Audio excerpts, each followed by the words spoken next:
ہمارے اس میں کیا ہوتا ہے مسلمان میں بچہ فیل ہوتا ہے ایک بار دو بار تین بار فیل ہو حافظ قرآن بناؤ مدرسہ میں ڈالو. ہم اپنے جو ریجیکٹ سوسائٹی کے ان کو دین کو پھیلانے کے لیے بھیجتے ہیں. اگر آپ کا بیٹا ڈاکٹر بن سکتا ہے اس کو ڈالو دین کے کام میں نا. اگر آپ کا بیٹا انجینئر بن سکتا ہے MBA پاس کر سکتا ہے. ہم ہمارے اللہ سبحانہ و تعالیٰ کو ریجیکٹ کیوں ریجیکٹ دیتے؟ لیکن آخرت میں تو اس کا فائدہ ہی نہیں.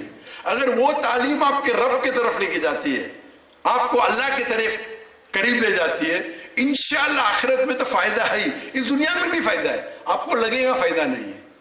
امیجیٹ ہو سکتا ہے کہ آپ کو لگے ارے میرا بیٹا تو بہت کم کماتا ہے صرف 10,000 روپے کماتا ہے یا 50,000 کماتا ہے. لیکن مین کمانا تو آخرت میں اس دنیا میں نہیں. ہم ہماری زندگی بسر کرتے جیسا ہم کماتے ویسے کپڑے پہنتے, جیسا ہم کماتے ویسے گھر میں رہتے, جیسا ہم کماتے ویسے جوتے پہنیں گے گاڑی رکھیں گے. ہمارا پورا مقصد ہے زندگی میں کمانا. یہ بالکل غلط مقصد ہے. اور اس تقریر میں نے ہمارے زندگی کا مقصد ہمیں جیسا زندگی بسانے کا آپ کا پلان ہے اس طریقے سے کماؤ نا. مجھے ڈاکٹر ذاکر نائک کو مہینے میں صرف $500 کافی ہے میرے اور میری بیوی کے لیے. $500 مطلب آپ ملٹیپلائی کریں گے کتنا ہوتا ہے 1.5 لاکھ روپے بسر کرنے کے لیے. جس کے اندر جب بھی میرے گھر پہ آتے ہیں مہمان کئی مہمان آتے ہیں اس میں بھی ہو جاتا ہے. دعوتی کام کے لیے اللہ کے میں جاتا ہوں تو میں ٹکٹ لیتا ہوں ایئرپلین کا کافی ہے ڈاکٹر ذاکر نائک کے لیے. تو میرا ایم کیا یہاں تو اکثر لوگ $500 تو کماتے ہوئیں گے نا. اللہ کے راہ پہ لگا دو. اگر میرا ایم ہے کہ میں روز روزے خریدوں گا کیا فائدہ ہے. میری چھوٹی ٹویوٹا ہے اللہ کو بھاگیدار بناؤ اپنے بزنس میں. اور جب اللہ کو بھاگیدار بنانا تو منیمم 51%. میں نے بیٹے کو کہا 2 سال پہلے منیمم فینا میں تو ویٹرن ہوں, ویٹرن مطلب پرانا ہوں, میں تو زیادہ دیتا ہوں. محبت ڈالا آپ کے دل میں میرے وجہ. میں کیا ہوں؟ میں تو ناچیز ہوں.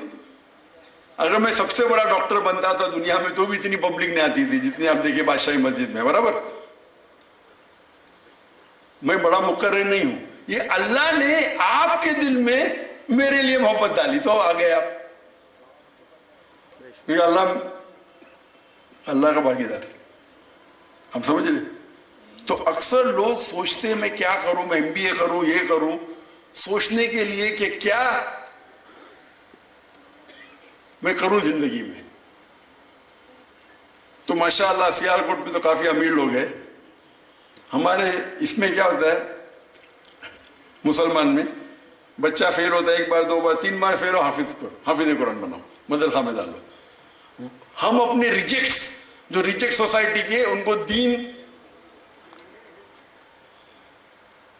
کو پھیلانے کے لیے بھیجتے. اگر آپ کا بیٹا ڈاکٹر بن سکتا ہے اس کو ڈالو دین کے کام میں نا. اگر آپ کا بیٹا انجینئر بن سکتا ہے MBA پاس کر سکتا ہے. ہم ہمارے اللہ سبحانہ و تعالیٰ کو ریجیکٹ کیوں ریجیکٹ دیتے؟ ایسا نہیں کہ ہمارا میڈیکل کا دھندا اچھا نہیں تھا تو میں دین میں آ گیا. ماشاءاللہ میرے والد تو میرے بھائی بھی بہت اچھا سکسیسفل بزنس تھا. بولے اللہ کے راہ میں آپ کو کمانے کی ضرورت ہی نہیں, ہم دے دیں گے آپ کو, تو بسم اللہ کر لیا. تو آج جو ہمارے ادارے ہونا چاہیے,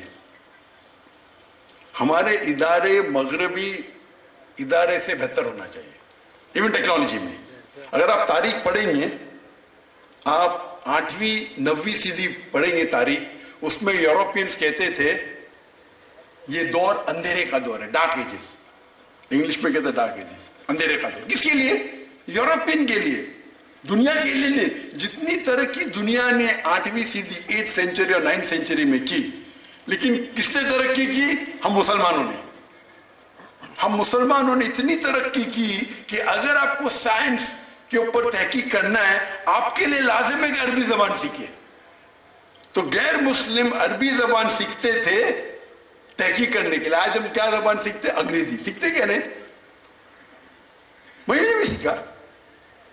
انگریزی سیکھنا حرام نہیں ہے. ہم انگریزی زبان سیکھتے تو کہ ہم ترقی کر سکے. میں نے بھی میڈیکل ڈاکٹر کی ڈگری کی. سوچا تھا کہ سب سے بہترین پیشہ ڈاکٹر ہے, بیماروں کو صحت دیتا ہے, لوگوں کی جان بچاتا ہے. تو میرا مقصد تھا ڈاکٹر بننے کے لیے انسانیت کی خدمت کرنا. اچھا پیشہ ہے لیکن سب سے بہتر نہیں. جب میں دیدہ صاحب کو ملا اور قرآن مجید کے قریب آیا تو اللہ تعالیٰ فرماتے ہیں سورہ فصلت میں سورہ نمبر 41 آیت نمبر 33 وَمَنْ أَحْسَنُ قَوْلًا مِّمَّنْ دَعَا إِلَى اللَّهِ وَعَمِلَ صَالِحًا وَقَالَ إِنَّنِي مِنَ الْمُسْلِمِينَ. کون شخص بہتر ہے جو لوگوں کو اللہ کی طرف بلاتا ہے اور اچھے اعمال کرتا ہے اور کہتا ہے میں مسلم ہوں. تو سب سے بہترین پیشہ اللہ کے نزدیک قرآن مجید میں لکھا ہے دائی کا. ایک دائی کا پیشہ جتنے بھی پیشے آج دنیا میں ہیں اس سے بہترین ہے.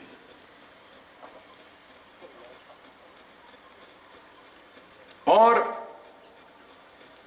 ہم افسوس کی بات ہے کہ اس پہ توجہ ہی نہیں دیتے. اے لیول تک کے 12ویں تک کے صرف عربی اور انگریزی زبان میں تعلیم ہے اور بعد میں بیچلرز 7 سال ہوتے. ملیشیا میں 2 آپشن تھا انگریزی میں کرو یا عربی میں. تو میرے بیٹے نے عربی میں کنٹینیو کی یعنی 11 سال صرف عربی زبان میں. قرآن کی زبان پہ مہارت پائے لغت فصیح سیکھیے